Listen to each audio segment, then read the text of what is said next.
The content in this video is based on factual, real-life events and public records. All opinions expressed are for educational and documentary purposes only. Viewer discretion is advised, as some scenes may depict sensitive content.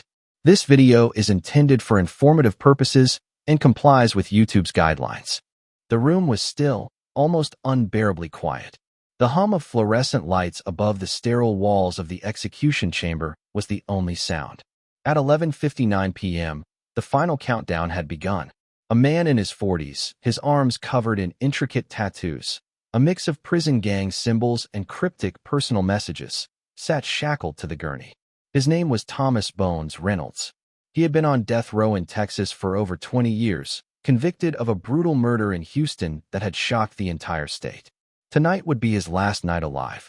Across the room, the witnesses, family members of the victims, journalists, and officials held their breath. The executioner, a quiet figure behind a steel panel, prepared the lethal injection. A tray sat beside Thomas, holding the last meal he had requested: fried chicken, mashed potatoes, chocolate cake, and a bottle of Dr. Pepper. The choice seemed simple, almost mundane, yet for Thomas, it was the final act of control in a life that had been taken over by the state. Thomas's eyes scanned the chamber, lingering on the faces of strangers who were about to witness his death. He swallowed hard, his tattooed fingers gripping the metal armrests.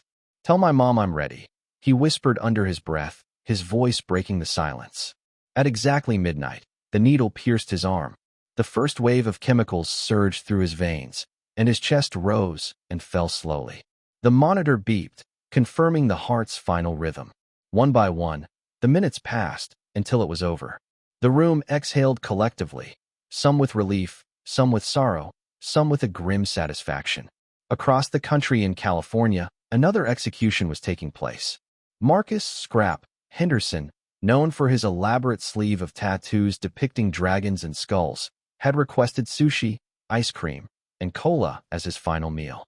He, too, had spent decades on death row, convicted of a violent robbery that ended in murder. As he took his last bite, he reportedly stared at the ceiling, almost in thought, as if replaying every decision that had led him here. These were just two of the 25 executions carried out in the United States in 2024. Each inmate had their story, stories of crime, regret, resilience, and desperation. Each choice of final meal revealed something about them, something human amid the darkness. Some wrote letters, some refused food entirely. Some went quietly, while others spoke final words that stunned everyone present. And yet, even as the nation followed these events, one question lingered: what really went through their minds in those final minutes? Were they consumed by fear, relief, or a strange sense of peace? If you enjoy real, gripping prison documentaries and true stories, don't forget to like this video, leave a comment, and share it with your friends and family. Hit that subscribe button and turn on notifications so you never miss more shocking and exclusive content. The room was deathly quiet, a stillness so thick it pressed against the chest. Fluorescent lights flickered above, casting harsh shadows on the white walls of the Texas execution chamber. At 11:59 p.m., the last moments had arrived. A man in his late 40s, arms covered in tattoos, a twisted mix of gang symbols, family names, and cryptic lines of poetry, sat strapped to the gurney. His name was Thomas Bones Reynolds. Convicted of a murder in Houston 20 years ago, his life had become a countdown, every second leading here. A tray sat beside him: fried chicken, mashed potatoes, chocolate cake, and a bottle of Dr. Pepper. His final meal. Simple, almost normal, a last taste of freedom before the state took everything. He glanced across the room at the witnesses, relatives of the victims, journalists, and officials, their faces tense and quiet. He swallowed hard. Tattooed fingers gripped the metal armrests. "Tell my mom I'm ready," he whispered. The needle pierced his vein. Chemicals surged through his body, and his chest rose and fell slowly. The monitor beeped, the heart's last rhythm recorded, final, undeniable. Silence returned, but it was no longer peaceful. Hundreds of miles away in Ohio, another execution was underway. This time, the inmate was Leonard Grim Hayes, his arms a sleeve of tattoos, skulls, angels, and cryptic lettering etched in black ink. Convicted for a violent armed robbery that ended in murder, Leonard requested a last meal of pizza, vanilla ice cream, and soda. He chewed slowly, staring at the ceiling as memories of the streets and choices he had made replayed in his mind. Across the U.S., 25 death row inmates would meet the same fate in 2024, each with a story of crime, regret, and desperation. Each with a tattooed body telling a story of survival, identity, and the paths they had walked. Some refused food, some wrote letters, some spoke last words that shocked everyone present. But one question lingered over all of them. What truly went through their minds in those final minutes? Fear, relief, peace, or something darker? It all began long before the chamber. Thomas Reynolds had grown up in Houston's roughest neighborhoods, where violence and gang life were as common as sidewalks. Tattoos were more than decoration. They were statements, warnings, and badges of survival. By 16, Thomas was already in trouble: stolen cars, petty theft, and fights that left him scarred. A name inked on his forearm read loyalty. Another on his chest, survive. At 20, a robbery escalated into murder. A store clerk was killed, surveillance caught the tattooed figure in panic, and Thomas was arrested. Trial and death sentence followed quickly, the path from street to gurney set in motion forever. Leonard Hayes' story was different, yet familiar. Growing up in Cleveland, he had artistic talent but a restless spirit. Tattoos adorned his arms like a moving diary. Angels for lost friends, skulls for the streets that raised him.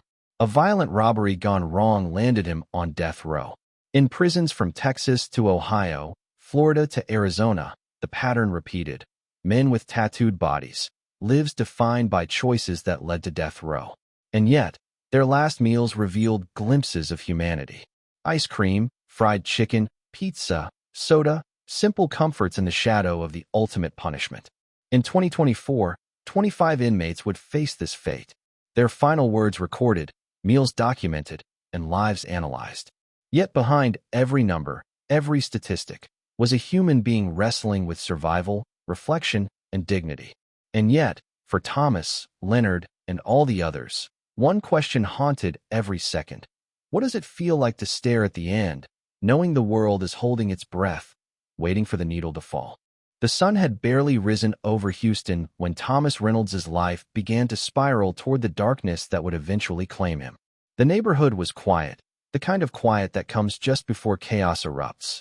Thomas's home was a small, cracked apartment on the 4th floor of a weathered building.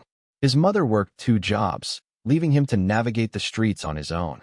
By the time he was 12, he had already learned to fight for survival. Every day was a lesson in loyalty and cunning. He would walk past groups of older boys, their arms inked with tattoos and arms folded in warning. Thomas, even then, had a hunger for respect. He collected his own tattoos in secret, a small dagger on his wrist for protection, the letters HD on his chest, marking the initials of his street crew. Every mark told a story, every design a warning to anyone who crossed him. By 14, Thomas had begun petty theft, wallets from distracted shoppers, bikes left unlocked in the alleyways. It wasn't enough to keep him occupied, though. He wanted more. The older gang members noticed him, quick, fearless, and already building a reputation.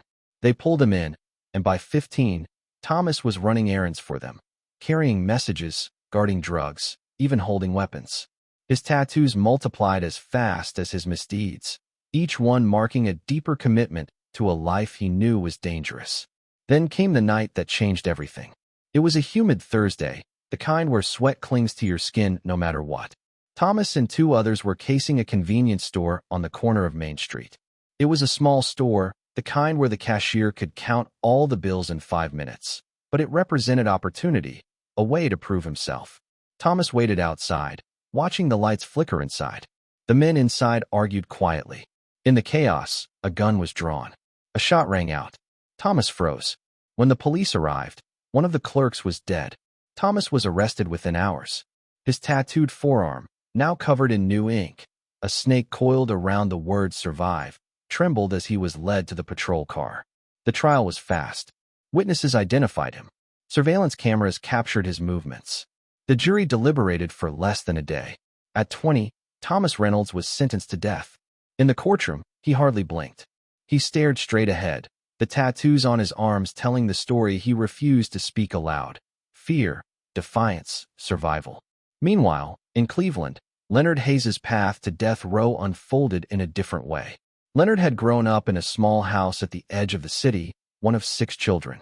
His father left when he was young, leaving Leonard to navigate life alongside his older brother, who introduced him to graffiti, street art, and petty crime. Tattoos came naturally, each one a piece of his story. Angels on his shoulders for his lost friends, skulls along his forearm to mark the dangers he had survived. By 16, Leonard had begun robbing local stores, first for thrill, then for survival. He carried a backpack everywhere, filled with stolen goods, and a small notebook where he sketched his tattoos and ideas for new ones. By 18, he was in and out of juvenile detention, learning the patterns of crime and punishment firsthand. He was clever, observant, and ruthless when cornered.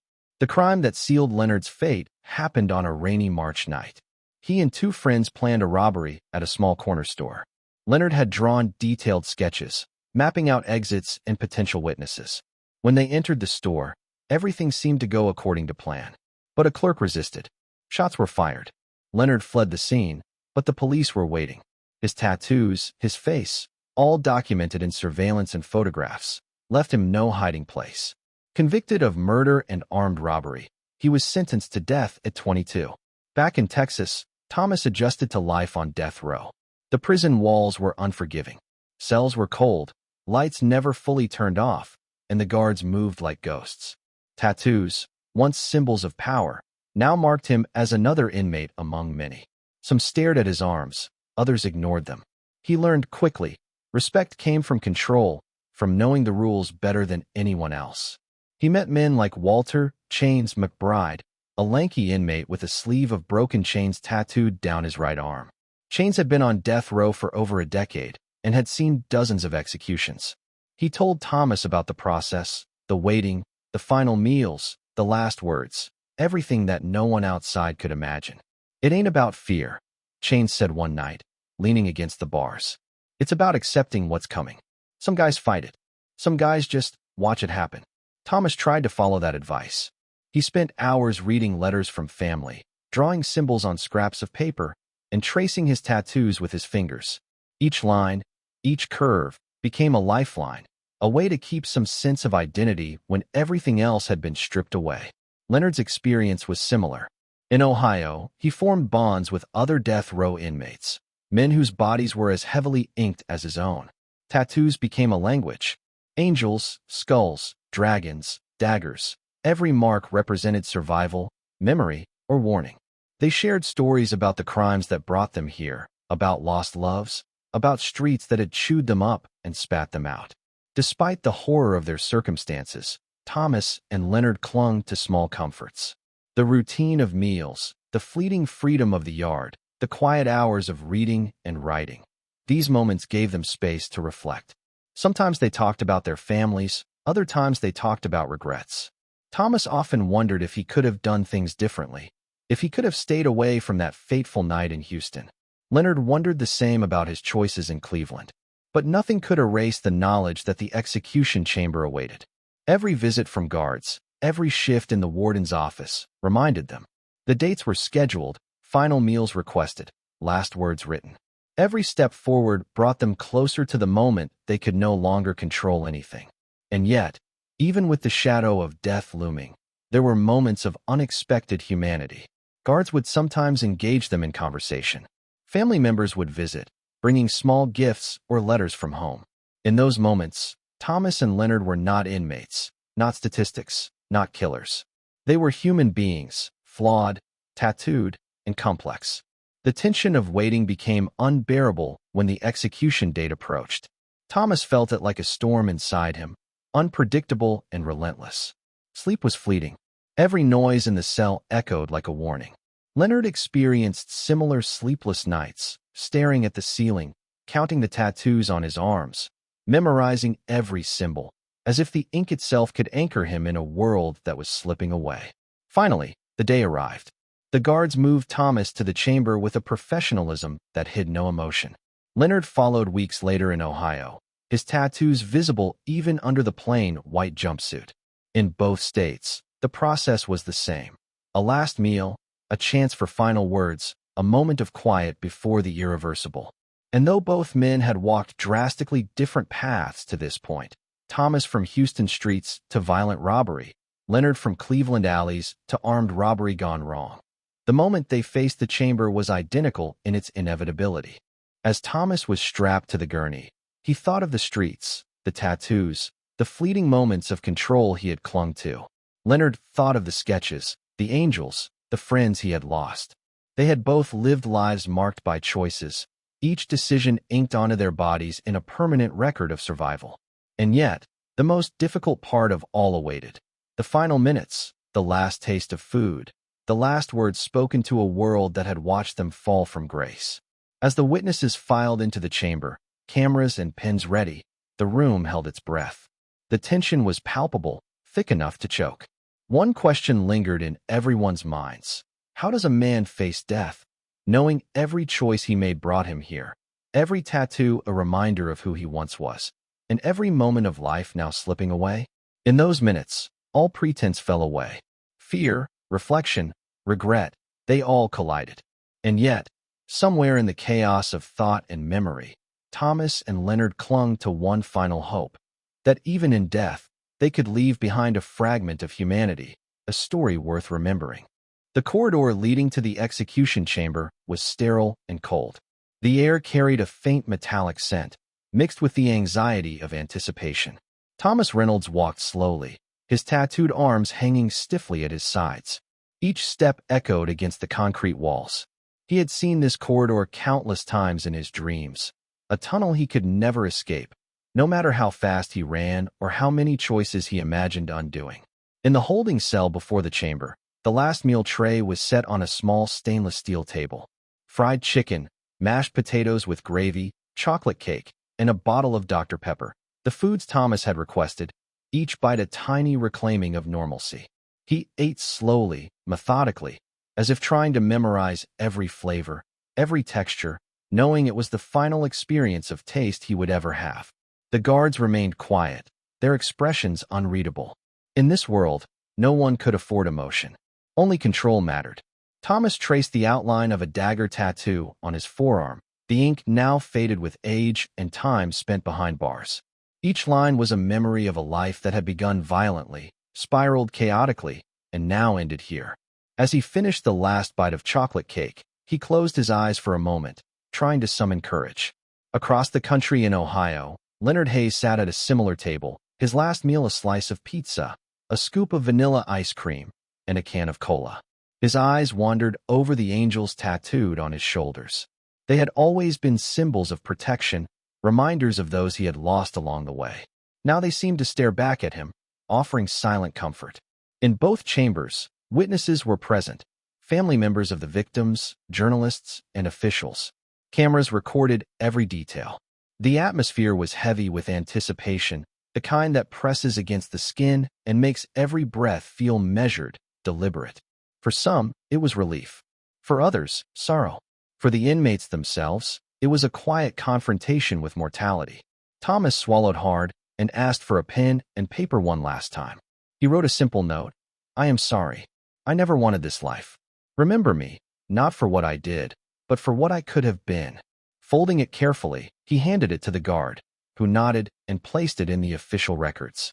Leonard, too, left a note. To those I hurt, I hope you find peace.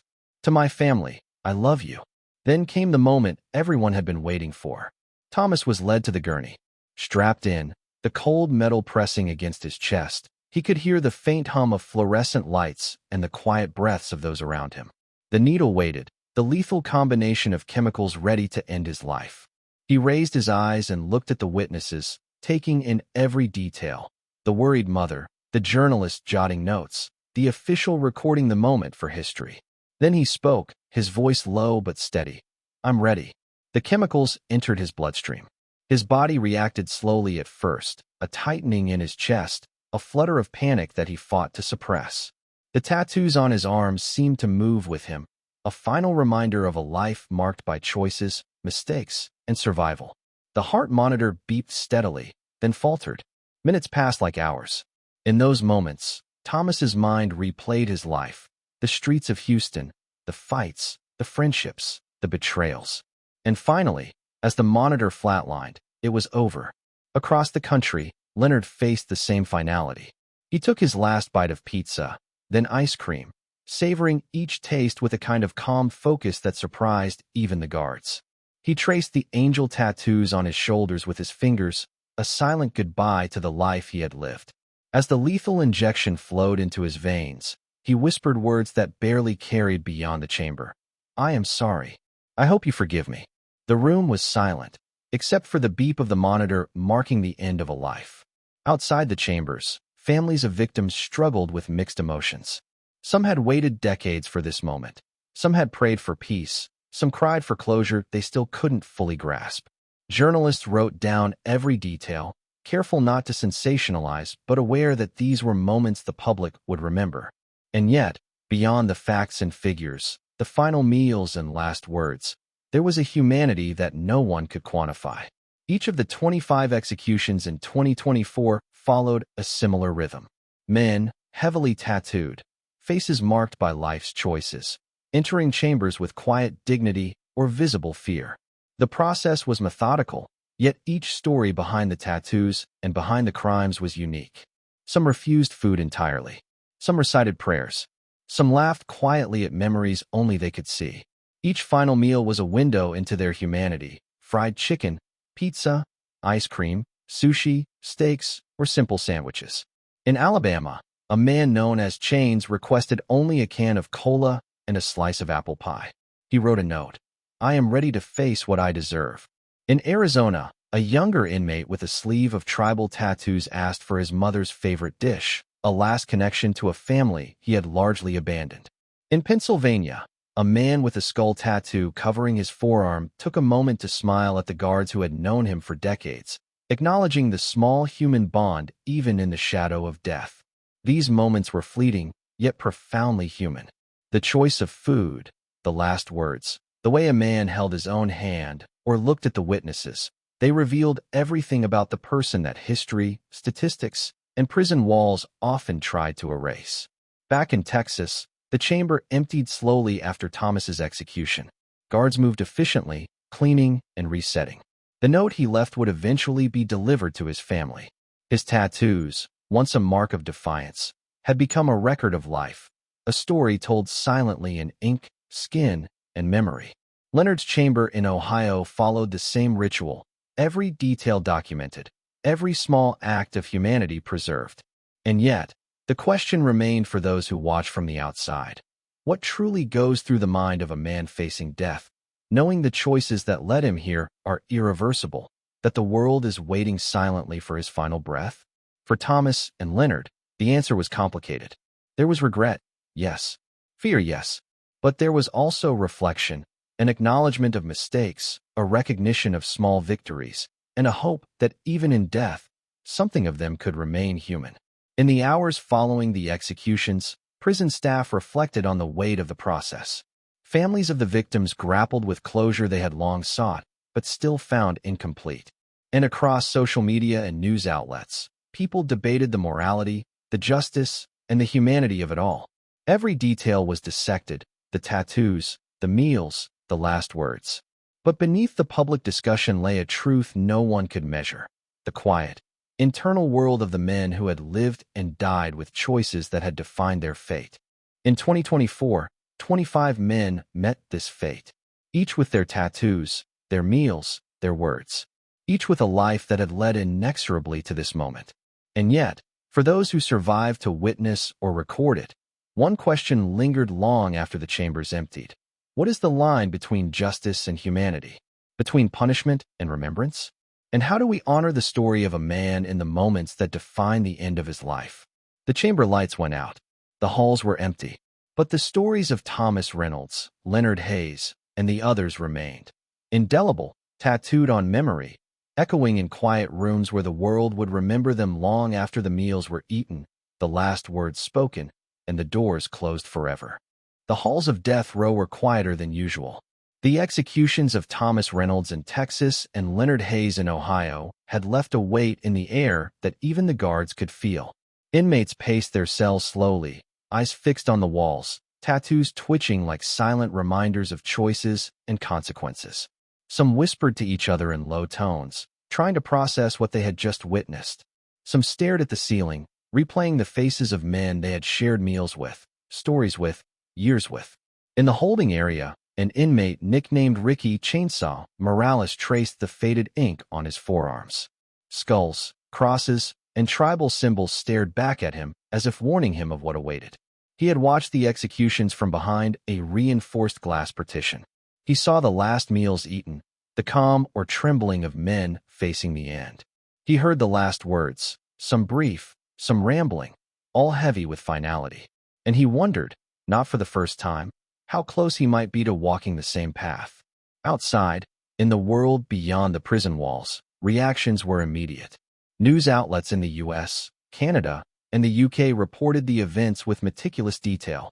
The dates, the last meals, the words, the tattoos. Social media erupted with debate, a mixture of condemnation, sympathy, and curiosity. Analysts dissected the psychology of the men, while lawyers and human rights advocates questioned the ethics of capital punishment.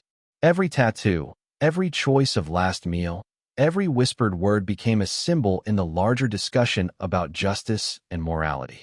Back inside Texas, Thomas Reynolds' family received the note he had written in his final moments.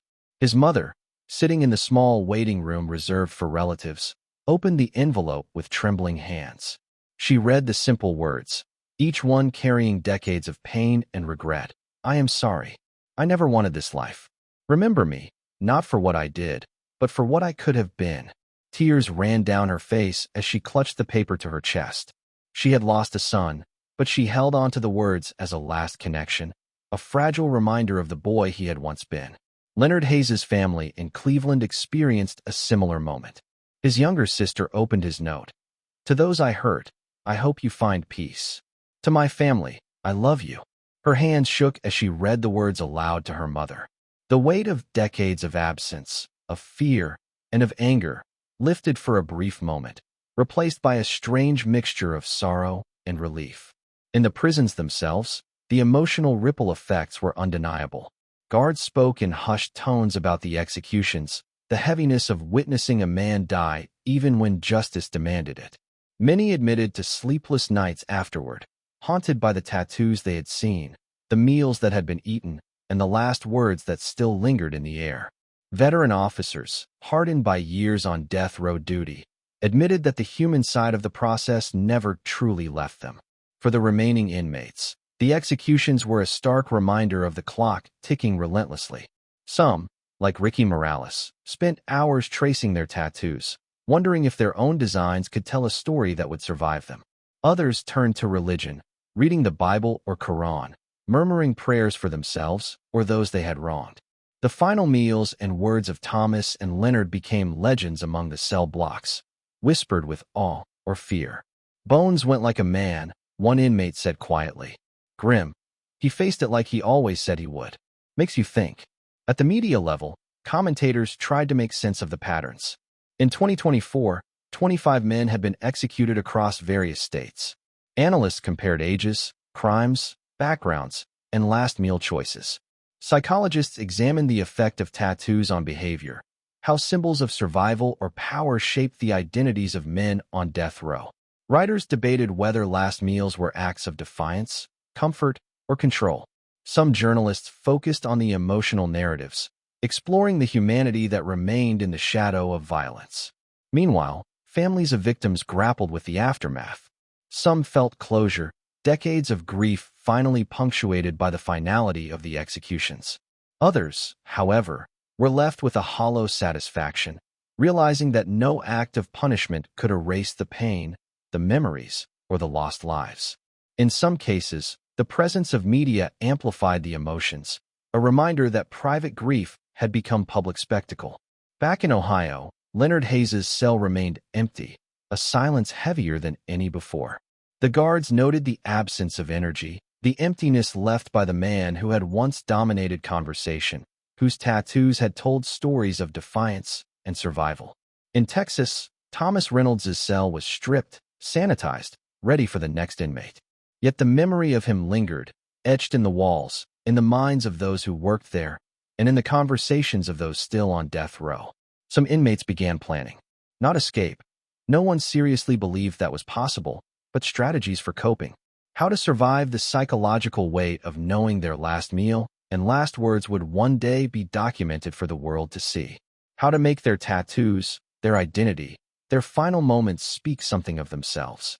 "If I'm going down, let them remember me for more than my crime," whispered one young man to his cellmate, pointing to a sleeve of dragons and daggers.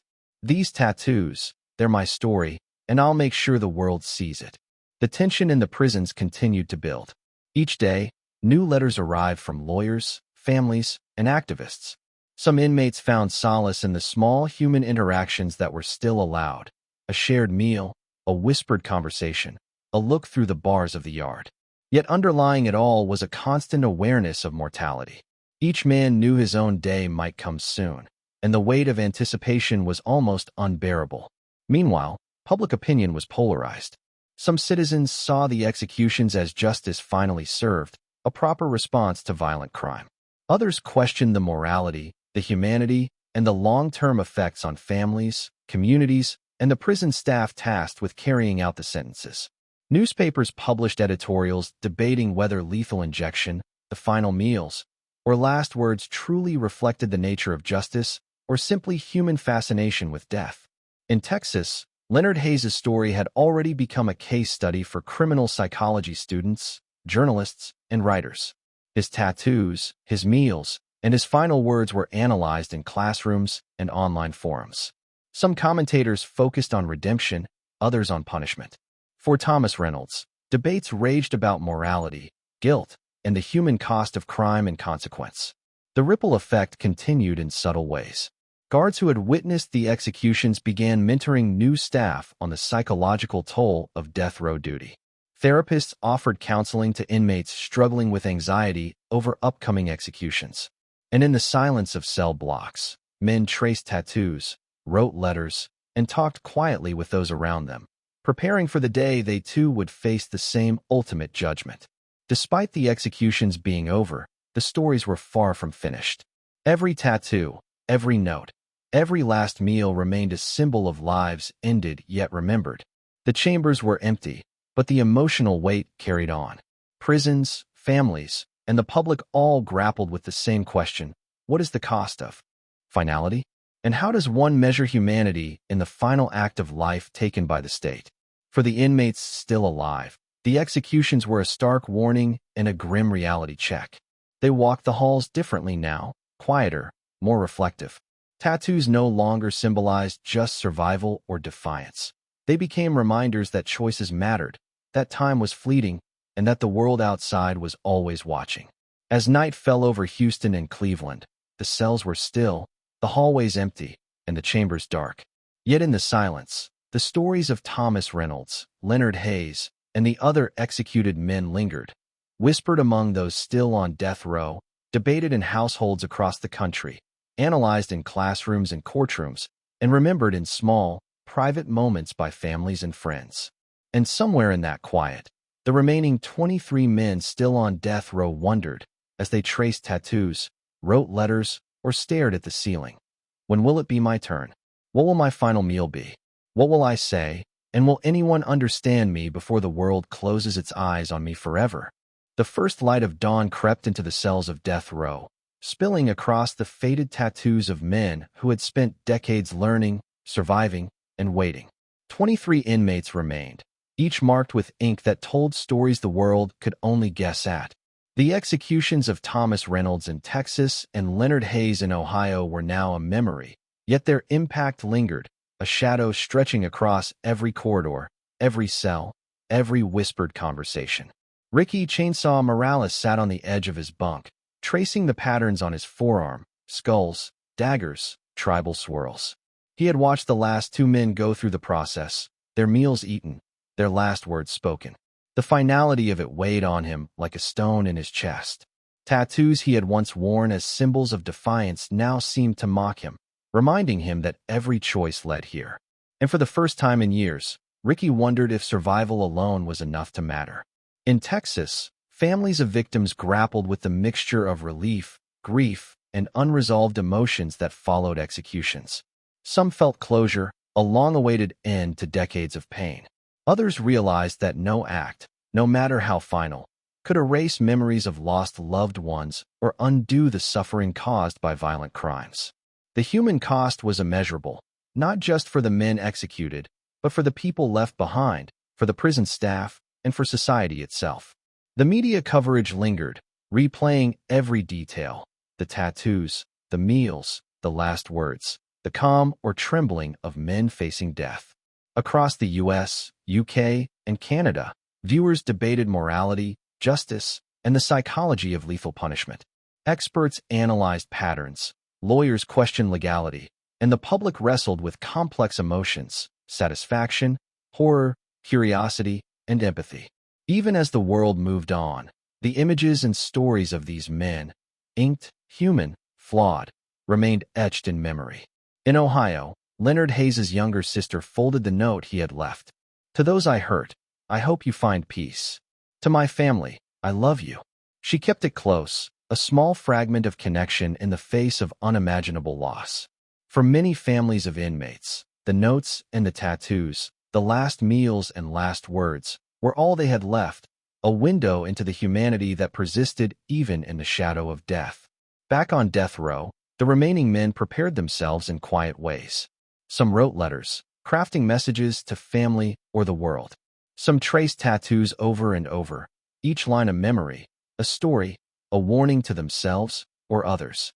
And some stared at the ceiling, thinking about the meals they might request, the words they might speak, the moments of reflection they would be granted before the world ended for them. The psychological weight of waiting for the inevitable was staggering. Guards spoke in hushed tones about the toll it took on them, admitting that even after decades, the executions never lost their emotional power. The routine of daily prison life was punctuated by constant awareness. Every new arrival, every legal notice, every change in schedule was a reminder that death row was not abstract. It was an imminent reality. Yet, amidst the tension and anticipation, moments of humanity shone through. Inmates shared stories, joked quietly, or offered comfort to those struggling with fear.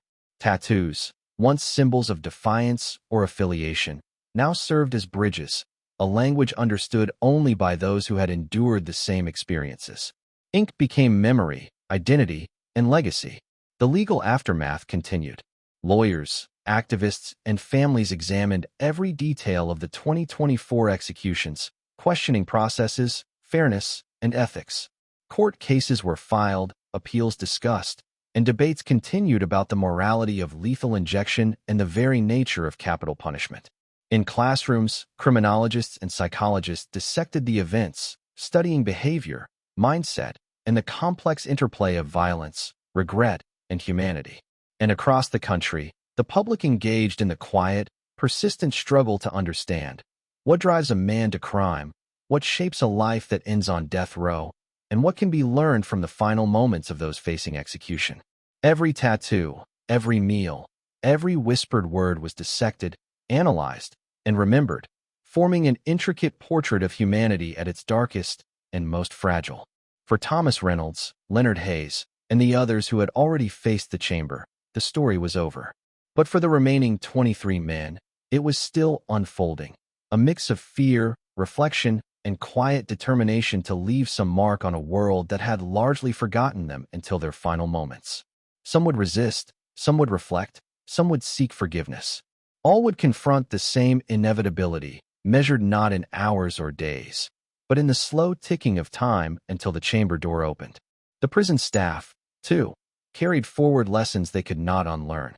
They had witnessed humanity in its most extreme form, men facing death with courage, fear, humor, or despair. They had seen moments of tenderness, reflection, defiance, and despair.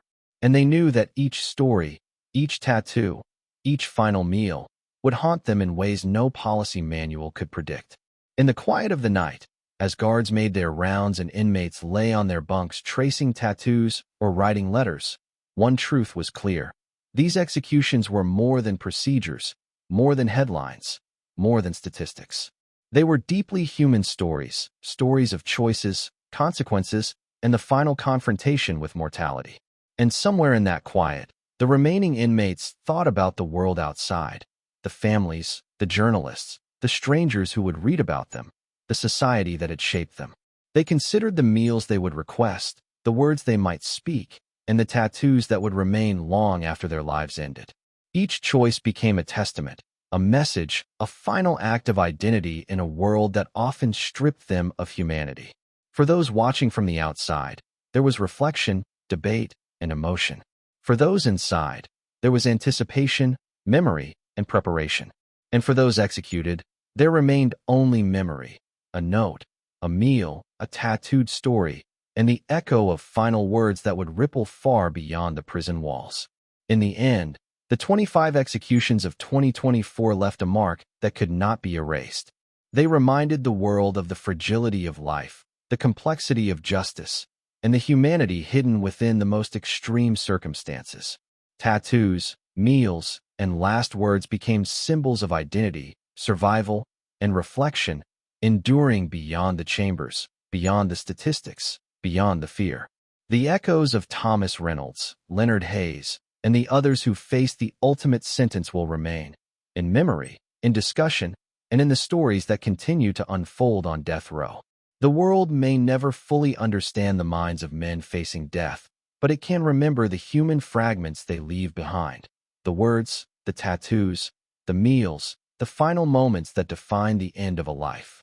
And so, the story concludes not with silence, but with questions that linger. How do we measure justice? How do we honor humanity in the shadow of punishment? And when the world holds its breath for the last moments of a man's life, what do we truly see? The crime, the consequence, or the fleeting humanity that persists until the very end? The chambers are empty. The hallways are silent. But the stories, tattooed, written, and remembered, if you enjoy real, gripping prison documentaries and true stories, don't forget to like this video, leave a comment, and share it with your friends and family. Hit that subscribe button and turn on notifications so you never miss more shocking and exclusive content.